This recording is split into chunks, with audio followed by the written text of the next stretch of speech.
Good morning. How is everybody? The Tolchinskys are in the house. That's a big deal, don't you think? How many of you clap if you know the Tolchinskys? Wow. And you guys moved out, how many years ago did you move out? Don't get shy all of a sudden for the first time in your life, Ryan. No, don't make him count. Okay, let's not do that. That'd be an uncomfortable thing. I had a good weekend. My house is full of people. There's my son-in-law with my granddaughter, Parker Joy. Bodie's in, I think, with Miss Rhonda Fury and the toddler class. Kelly said to me this morning, "What class will Bodie go into?" I said, I don't know. She said, "Is there a class for Bodie?" I said, "I don't know." And John looked at me and said, "Are you the pastor?" And I think I said, "I don't know." So I'm excited about this morning's study, but I'm always excited because I love God and I love His words. I feed off of them, so I'm such a privileged position to be able to spend so much time immersed in the sacred text. I'm excited where God's going to take us this morning, I think. And I'm excited where I think God's going to bring us in the next several weeks. I finished my talk for 3 weeks from now, and I'm very excited about what that's going to do for our discussion about gifting and calling, and how this morning leads up to that. This morning, I want to take a kind of a step back, if we can, from this Gospel of John, which will be weird because we're going to look at these two stories in depth, the feeding of the 5,000 and the walking on the water, well, kind of in depth. But really what I want to do is step back from that and have a bigger discussion about miracles. Jesus is doing these miracles in the Gospel of John, but really in all the Gospels, of course, he does these miracles. But John has a different approach, and maybe a better way to say it is, John has a particular way of describing the miracles. In his Gospel, he refers to Jesus' miracles as signs. At the end of the Gospel, which I've mentioned before, he tells us that his real goal, he tells us what his real goal is in sharing these particular miracles or signs that he picks for us. In John 20:30, it says this, "Now Jesus did many other signs in the presence of the disciples, which are not written in this book. But these are written so that you may, number one, believe that Jesus is the Messiah, the Son of God. And two, that by believing then, as a result, you may have life in his name." A sign. A sign is an event whose presence or occurrence indicates the probable presence or occurrence of something else, right? A sign is there to tell us something that is both happening and is also going to happen. They're like clues. It was funny, I was talking to Tim Brady about this. He didn't like the word clues because clues can sound like they're there to confuse you, but really a clue is there to point you in the right direction, and that's what a sign is. A stop sign tells you exactly what is both happening and about to happen. Or a billboard that tells you a list of gas stations that are coming up. Or maybe there's a sign at the DMV, and the sign says, "Go ahead and set up a tent because you're going to be here for a long, long, long, long time." John says the signs, which happen to also be miracles, by the way, but the signs are there that we might believe that Jesus is the Messiah, and then as a result that we would have life. So the question that I think we have to grapple with is, what does it mean that Jesus is the Messiah? Right? He's supposed to be the Messiah, and we're supposed to believe then he's the Messiah if we see the signs. So then what does he do to make that happen? John in his gospel poetically sets up 7 signs. There's 7 miracles, and we've already looked at 3 of them, and we're going to look at 2 this morning, the feeding of the 5,000 and the walking on the water. So again, the question is, why? Why does John pick these 7 signs? And why does he call them signs? And what are they there for? And how do they then help us to believe that Jesus is the Messiah come into the world? The question really then is, what do they unlock for us about Messiah so that we believe in him and then have life? And so the way I want to do this is I want to kind of tackle this in a three-way approach. First of all, I just want to take a glance at these two signs, what's happening in these signs, and then I want to get to the real point. What's the point of the signs? How do they explain Jesus? And I mean not just the two we're going to look at this morning. I mean any miracle that you look at in the Gospels, and I would add any miracle you've seen in anybody's life, including your own. And then finally, what I want to do is make it personal. How should this understanding of the signs then impact us today? What should it do to us? So let's just start by talking about what's happening in our two signs this morning. We have these two signs of John, the feeding of the 5,000, which is really the feeding of about 20,000 people, because that's only the counted men, and then the walking on the water. The feeding miracle is actually in all four Gospels. It's the only story actually told in all four Gospels, and we have actually studied it twice since we went through the Gospels of Matthew and Luke as a church already, and those are all online if you want to listen to those. And uniquely, I think, to John, only John says, and oh, by the way, this is the meaning of the feeding of the 5,000. You'll have to wait till next week and the week after when Tim and Brian unfold and unlock that in what he says. But he says, okay, what does the 5,000 mean? Here's what it actually means. But we're not going to get to there this morning. So let's quickly dissect the first story, the feeding of the 5,000, to get to that bigger question of what the point of the miracles are. And then I'm going to use the second story, the walking on the water, as a proof text to the conclusion that I want to make about what the point of these miracles are. So some details about the story. I want to go through just three quick details about the feeding of the 5,000. And they're really important to launch us into this discussion about why does he do miracles? What are they for? What are they showing us? So first of all, the details of this story. The feeding is a recapitulation of the Passover. I know it's quite a large word for this audience, but the learned one obviously is up here on that stage. I'm kidding. That would be Dave Ekman. The feeding of the 5,000 is actually a recapitulation of the Passover. Listen to how John starts this story in John 6. Now the Passover, the feast of the Jews, was at hand. This is the second instance, by the way, of Jesus being in the temple. Brian talked the first time he went. Remember, if you remember Brian's study a month and a half ago when he was in the temple. Remember, he threw all the tables over. So he's been there once. There's going to be a third time in John when Jesus is actually in Jerusalem, and that will be the time that he dies. But he's never trying to hide something from us. He always wants us to follow fully what he's doing for us. Thus, when John says Passover to us, when he lets us know that Jesus is in Jerusalem on Passover, or they want him to go to Jerusalem in Passover, or when John just says something is going on that is during Passover, we're supposed to remember something, a very obvious thing. We're supposed to remember the great Exodus from the second book of the Old Testament, when the Israelites fled from Egypt and out of slavery and were liberated by God. And eventually how God brought them to the promised land, to the place of rest. And as Tim's going to share next week, how God fed his people with manna in the wilderness, much like what our story shows us this morning.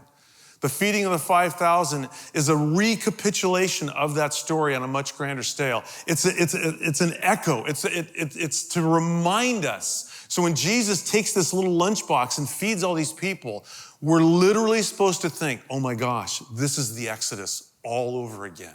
If we miss that, you literally miss the point of the feeding of 5,000. It means literally nothing. Even the 12 baskets that Jesus collects remind us of the 12 tribes of Israel. So that's the first thing. When you hear about the miracle, the first thing you should think of is God's liberating people from darkness, like he did in the Passover and the Exodus. Got it? That's number one. Here's number two, the clue that comes out of this passage. Andrew and Philip do what little they can. This is very important. John chapter 6, verse 5. Lifting up his eyes, Jesus then, and seeing this large crowd coming toward him, he said to Philip, where are we going to buy bread so that these people may eat? And he said to test him. He said this to test him, for he himself already knew what he was going to do. Philip answered, 200 denarii would not buy enough bread for each of these to get a little.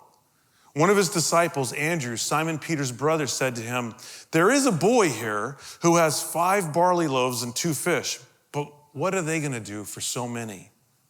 So Philip hears the question, and he offers what little he can. And by the way, it's very little. Andrew, listening to this discussion, hears the problem, and he doesn't know what to do, which is exactly what my life feels like all the time. So often I hear issues, things that come up to me, things that are brought to my attention, and in my frailty, I sincerely don't know how to handle it. I don't know what to do. The last 2 years during this pandemic has been a whitewashing of this. What do we do this week? What do we do next week? What do we do the following week? And the rules kept changing and then not changing, and then everybody had different rules. And then they would kind of tell you the rule, but they wouldn't want to clarify the rule. And then everybody would call me and Tim and Jeremy and say, "Well, what are we going to do Sunday?" And we're like, "I don't know," right? I remember I've shared this before. It would be so much easier if there was just a right and a wrong, wouldn't it? Just make it black and white. That's what a kid's life is like. I'll never forget when Kelly, I've shared this story with you, when Kelly was probably 20, early 20s. And she called me with a problem one time. And she she had this issue. And I said, "Sweetie, this is the problem with being an adult. As a kid, it's right and wrong. As an adult, it's 2 rights, and you don't know which one to take." And she didn't like that at all. It's a horrible answer, but it's the truth. So often we don't know what to do, but the starting point is to simply bring this little thing to Jesus' attention. Come with what you have, regardless of how ridiculously meager it is. We never know what he is either going to do or what he can do with us, but we always know that Jesus is able. See, that's faith. I think what Andrew does here is so ridiculously awesome and tremendous. It's totally ridiculous what he says. This would be you going to the Niner game today, and there's no food in the stadium. And somebody gets on the loudspeaker and says, "We need food." And you raise your hand and you say, "I brought my little boy. He has a cheese stick and some fish crackers." And the guy says, "Perfect, that's all we need." It's absolutely ludicrous. And yet Andrew has an expectation. You should hear that in this, that Jesus will do something. That's all we need. There's the second clue. The first one is the feeding of the 5,000 should scream to us the Exodus. It should scream to us God liberating his people out of darkness. The second thing is an expectancy in Jesus. That's the second thing we should hear. The third thing comes out of this. They think Jesus is the prophet, capital P. John 6:14. When the people saw the sign, there we go, that he had done, they said, "This is indeed the prophet," not a prophet. This is the prophet who has come into the world. Well, what is the prophet they are speaking of? You might remember several weeks back, Jeremy was teaching on chapter 1. And they came to John the Baptist, you remember this, and they said, "John, are you the Messiah?" "Nope, I'm not the Messiah." And then they said to him, "Are you the prophet?" Which is weird. There's hundreds of prophets in the Old Testament. "No, but are you the prophet?" And John says, "No, I'm not." In Deuteronomy 18, Moses predicted there would be a prophet that would come one day, a great leader who would do for the people what Moses had done, leading them out of slavery to freedom. But this time, he would liberate them from something far greater, darkness and death, and into new life. In other words, a Messiah. The Messiah would come. The people were right when they looked at Jesus and said, "Oh my gosh, it's the prophet to come. It's the Messiah, he's here." So now back to what John said at the very end of his gospel, right? "I share with you signs, clues that you might believe that Jesus is the prophet, the Messiah," right? But to do what? Messiah was to come and liberate his people to freedom, to give them life, and then eventually to right every single injustice and to stomp and to put his foot on the neck of darkness. Messiah, when he came, would make everything right again. He would restore creation back to the garden scene of chapter 1 and 2. No more disease, no more pain, no more suffering. Imagine one day like this. I tell you, you probably can't. No more death, no more grieving, no more dysfunction, no more, I can't imagine this, fighting, no more struggling, no more, here's one, hunger. So, we have this sign that Jesus does with the feeding of the 5,000. And it tells us, oh my gosh, this thing he's doing, it's about Passover. It's about a liberation. It's about stomping out darkness. And it's about expectancy on what the great one would do, Messiah when he came.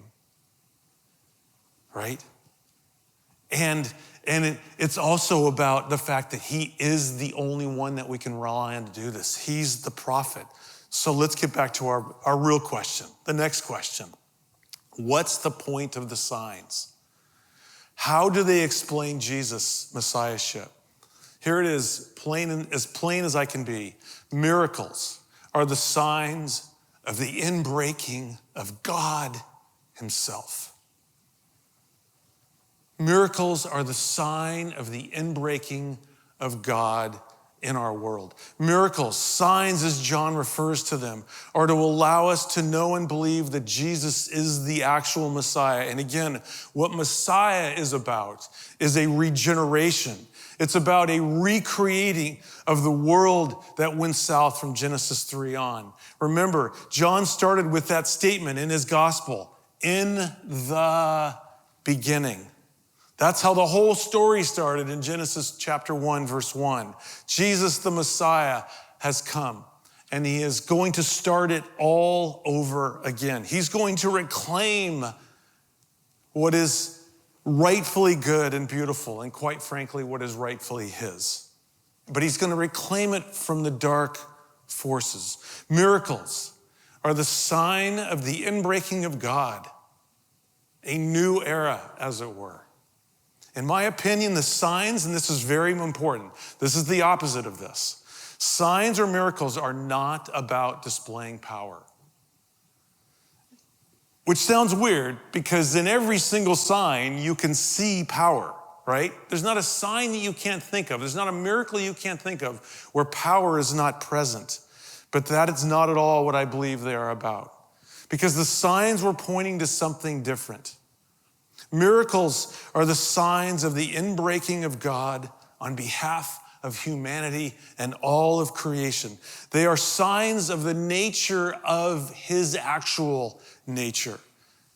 And you can run through any miracle that you remember from the Gospels, and you will come, I think, to the same conclusion. The hemorrhaging woman who's healed.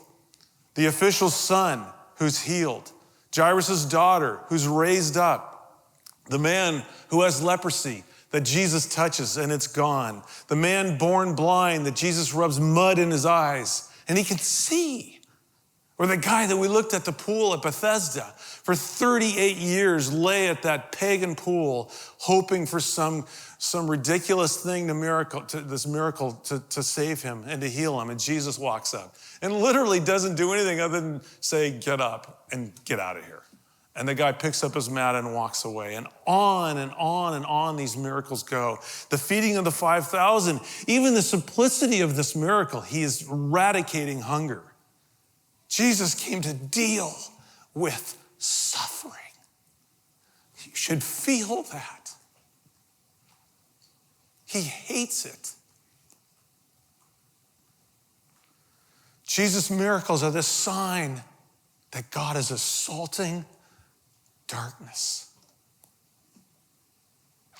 hunger, sickness, blindness.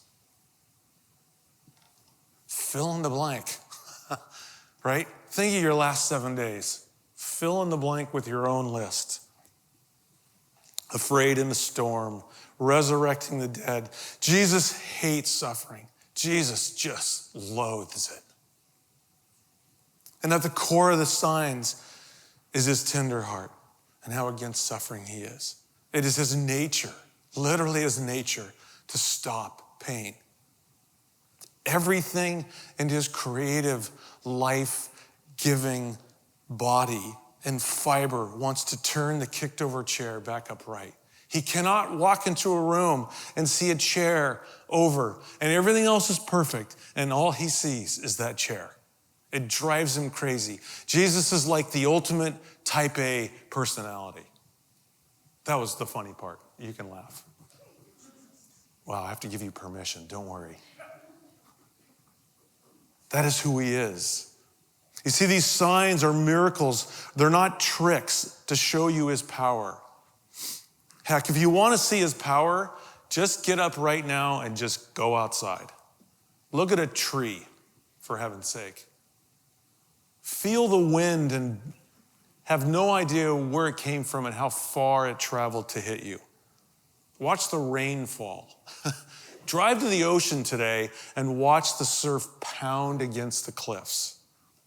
My favorite was Job and his discourse at the end when God says, "You've questioned me, Job, now let me question you a little bit." And God asks him all these questions, none of which Job can answer. And out of all these questions, I have my favorite.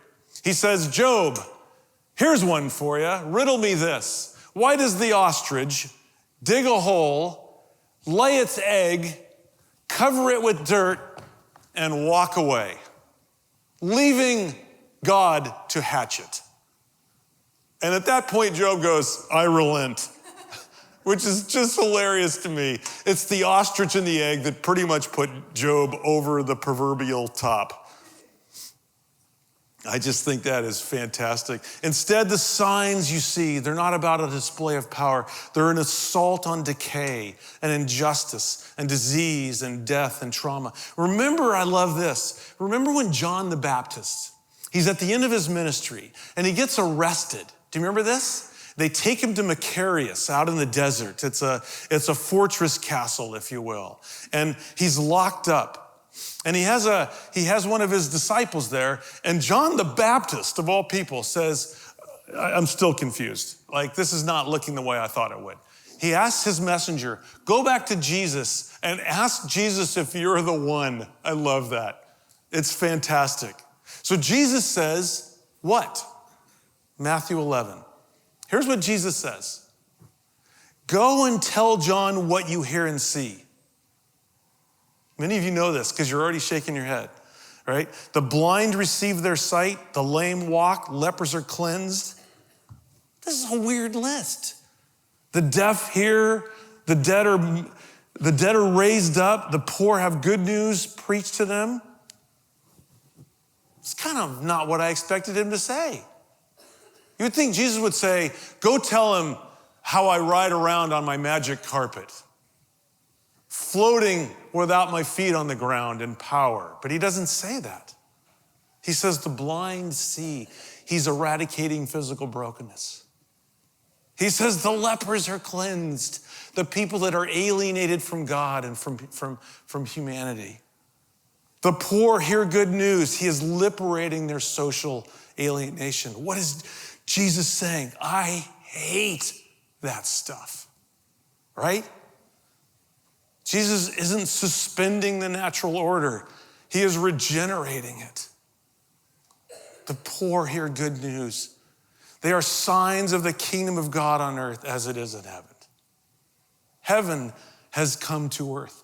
The famous German theologian, Jürgen Moltmann, had this amazingly brilliant comment. He said this, "Jesus' healings are not supernatural miracles in a natural world." That's how I normally think of them. He said they're the only truly natural thing in a world that is unnatural, demonized, and wounded. Wow. Exactly, Wayne. You see, the inbreaking of God is the most real thing we have. The rest of this crap is the matrix. Eden is the natural order. God designed a world without hunger. God designed a world without poverty. God designed a world without physical ailments and decay. God designed a world without fighting and selfishness. God designed a world without crying and pain. God designed a world without political gain and grabbing of power. God designed a world without death. Amen? John 6.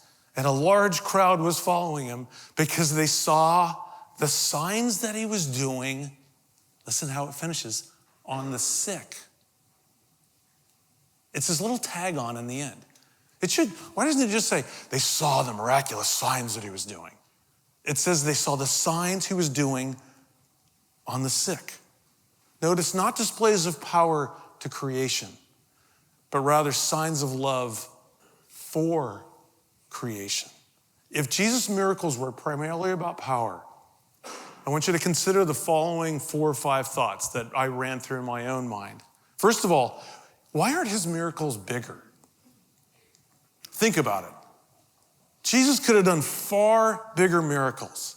Like if he really, really, really wanted people to see who he was through power, he would have gone into Jerusalem, he would have lifted the temple up onto his palm, he would have put it on his finger and twirled it like a basketball while the whole of Israel and the world watched him. I'm the Messiah. Look at the power I have. But he didn't do that. You see, the feeding is the only sign that Jesus did in front of a bunch of people. Do you realize that? There's nothing else Jesus did with the exception of when he hung on that cross. That was before a large crowd of people. The exception proves the rule. His signs are deeply personal to each individual. Amen, Tom? Amen. And we already said this exception was a sign to point to the liberation of his people. That's why he did the feeding of the 5,000, because it was an exodus. It was to say, the real Moses is here now. The other guy was great.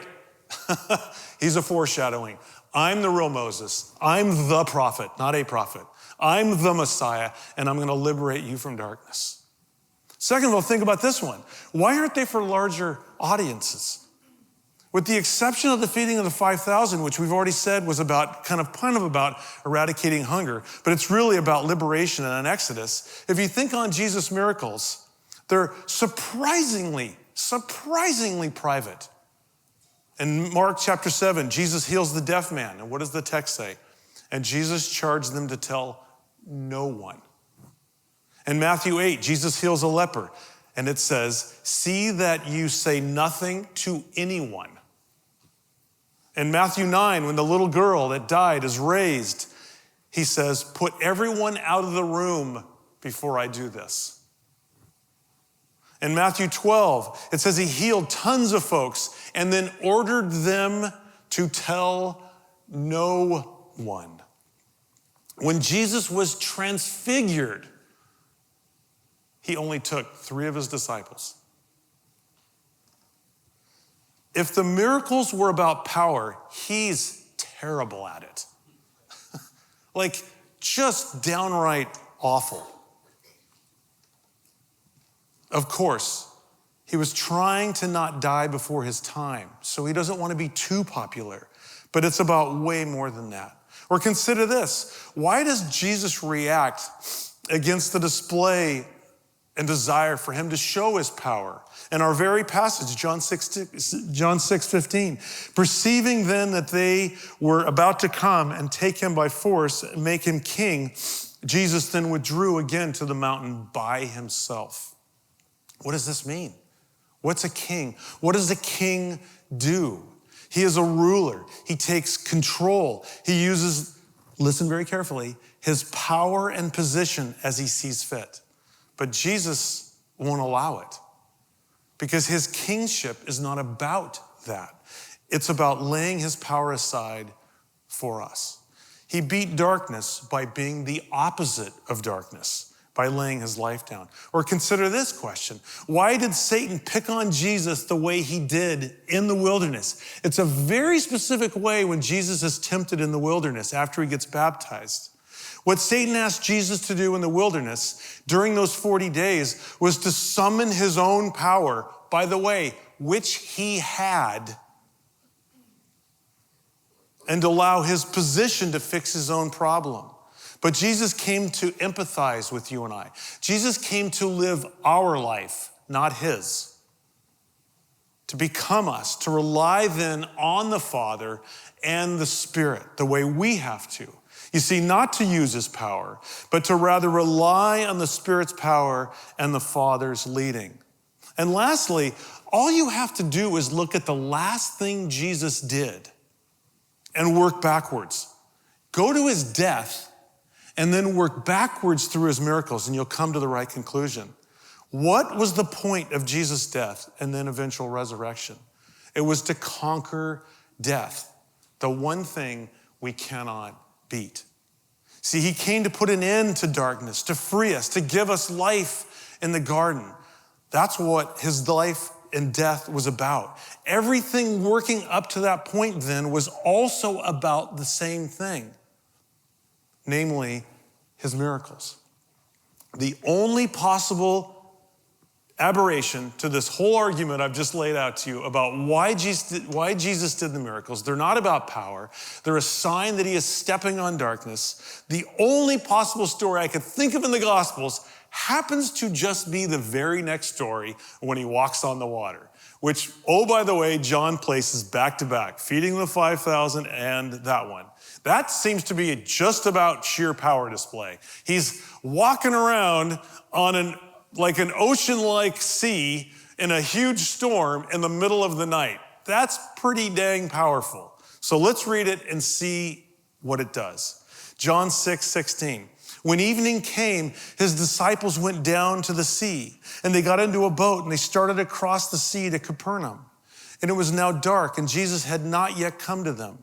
The sea became rough because of a strong wind was blowing. And when they had rowed about 3 or 4 miles, they saw Jesus walking on the sea and coming near the boat, and they were frightened. But he said to them, "It is I, do not be afraid." This is my favorite part of this. Then they were glad to take him into the boat. I just think that's Bible humor, by the way. And immediately the boat was at the land to which they were going. 2 things really quickly, and you'll see how this fits into this kind of structured argument. First of all, notice the language in this little story. It was dark. It became rough, blowing against them. Afraid. These are ugly words. You never would see one of these things in the garden in Genesis 1 and 2. They would never be there. So what does Jesus say? It's time to eradicate it. And here's the bigger argument. It's still about the Exodus and liberation from darkness. See, the children of Israel began their journey to the promised land by doing what? What did they do? Say it, Derek. They walked through the Red Sea. He's recapitulating the story again. But this time, he's not going to walk through it. You hear that? He's not going to go, "Father, will you part it so it's safe for me so I can walk on dry ground?" No. He stands on it. Feel that image in your own life. He says to every one of you, your problem, I stand on it. Not I stand on you. That's how it feels a lot of time, doesn't it? Like, God, get your foot off of my proverbial neck. No, that's not what he's doing. See, the dark forces have their foot on your neck, and God says, Jesus says, I will stand on the darkness. You see, the sea meant chaos to the Israelites. It represented darkness and slavery. And Jesus says, I trample on those things. Isn't that beautiful? Moses led them the first time. Now the prophet, the Messiah will lead us through. Jesus is offering something so much greater than political liberation. He is offering true freedom and belonging in his kingdom and eventually freedom from darkness. He's offering to partner with us to do it. And just as a parenthetical statement to you, this is why I've been begging you and pleading with you and urging you these last 2 years to not get sucked into something as stupid and small and insignificant as a political argument. It is so far beneath our dignity. Amen. Jesus is stomping not on a Republican or Democratic Party. Jesus, the King of Kings, is stomping on death itself. See, his signs, even today, are about the inbreaking of God. His kingdom has come. It's come. Do you feel it? It's come. So, how should that interact with us? How do we process that? I want to offer 2 things, and really I want to do it in the form of 2 questions. I want to take that question and turn it into 2 personal questions in the time we have left. First of all, what signs are you looking for in your life? So often I think what we want to see is explosive stuff, right? We want to see power. Our proclivity to get sidetracked every time we hear what's going on with the government should show us what we're like, by the way. But Jesus is telling us now what to actually look for. Look for the inbreaking of the reign of the Messiah. Look for someone addicted to be freed. Look for someone raised in trauma get healed. Look for someone steeped in anger and bitterness that can't forgive somebody to become tender and suddenly want the best thing for that other individual, even though they absolutely don't deserve it. Look for someone convinced they are right to humble themselves and actually admit they're wrong at times. Look for someone running their own life actually turn the control over to the Creator. Look for Tom to be healed. Look for Jody to be in remission. Right? And let me add to those 2 personal statements. And be more attracted to God than the event. Did you hear that? So often what happened in Jesus' time was they go, oh my gosh, look what the magician did. Let's make him king. They're enamored with the event. Jesus got ticked at those things. This worthless generation, all they want are signs. Which is a weird statement because he kept doing signs. No, what he really means by that is, no, you're more interested in the event than you are with me. That is a subtle mistake. I've said this so many times this last 2 years, but it bears repeating. We keep asking naively, where will this all end? Like, how bad does this all have to get? We will never, ever see Jesus if we ask those questions. We should be asking, Jesus, where is your kingdom breaking in? I can't believe I'm going to admit this to you, but I'm going to. So, and really, as people that go here know, I'm not paid, so you can't really fire me. I'm kind of like Kramer, you know? When he sat down with his briefcase and she said, you're fired, he goes, you can't fire me, I don't even work here. He had his briefcase, so it was just hilarious.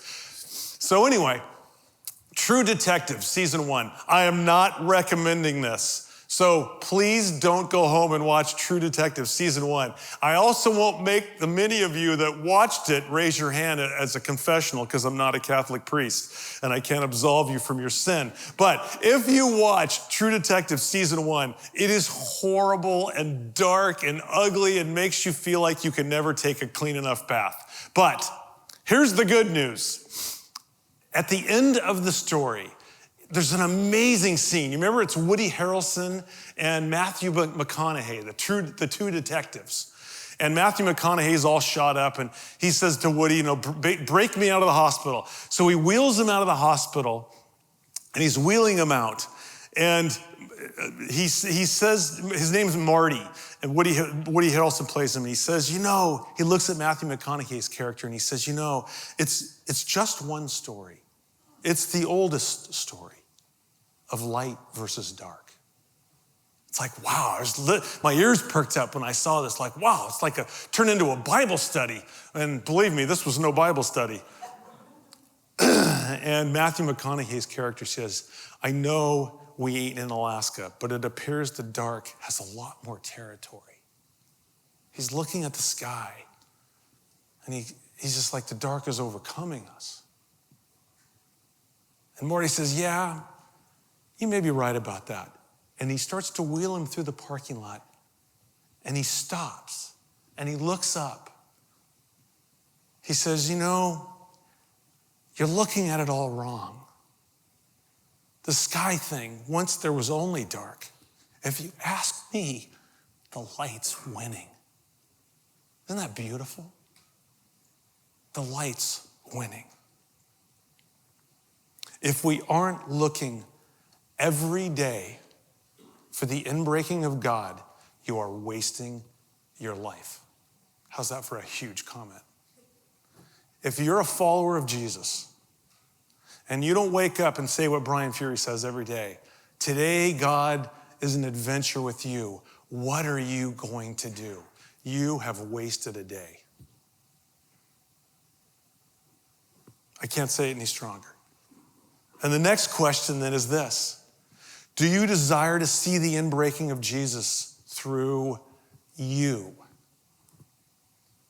What did Jesus say in our passage this morning in John 14:12? Truly, truly, I say to you, whoever believes in me will also do the works, the signs, the miracles that I do, and greater works than these will you do, because I'm going to the Father. When we react to suffering, we reflect our actual natural design. If suffering is natural, why on earth do we react so strongly when someone we know in life suffers? Nothing is more predictable than death. Nothing in our life is more predictable than death. Then why do we feel so shocked when it happens? Because it's not natural to us. We are of the light. Jesus is against it. We shouldn't be waiting for Jesus to come back to then just fix it. We should hate it right now as much as he does.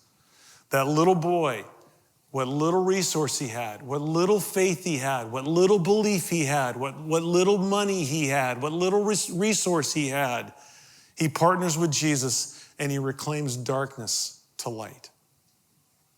What about the brokenness in the world is God stirring in you? What bothers you? That's the way to ask it. You see, you know what bothers me? What bothers me is when I see God's people be poorly taught. When I on occasion have the chance to either hear a sermon or go to a church and I think, oh my gosh, you had these people for 30, 40 minutes to listen to the word of God and that's the drivel that came out of your mouth. Seriously, it frustrates me to no end. When I was 19 or 20, I said, God, I have no talent. I have no strength. I have no gifting. I don't know what I'm doing, but if you want me to teach, I'll do it. I will give you what little I have. I'm just a little thing of string cheese, but here's your string cheese. Feed as many as you want. What in life specifically about brokenness just irritates your insides that also irritates God's? And say to him, will you work through me to fix that? I'm a string cheese. I'm a fish cracker. That's all I got. But you can feed 20,000 people through me. I know you can. You can heal somebody through me. And by heal, I don't just mean the physical brokenness. I mean trauma. I mean depression. I mean anxiety. I mean fear. I mean guilt. I mean shame.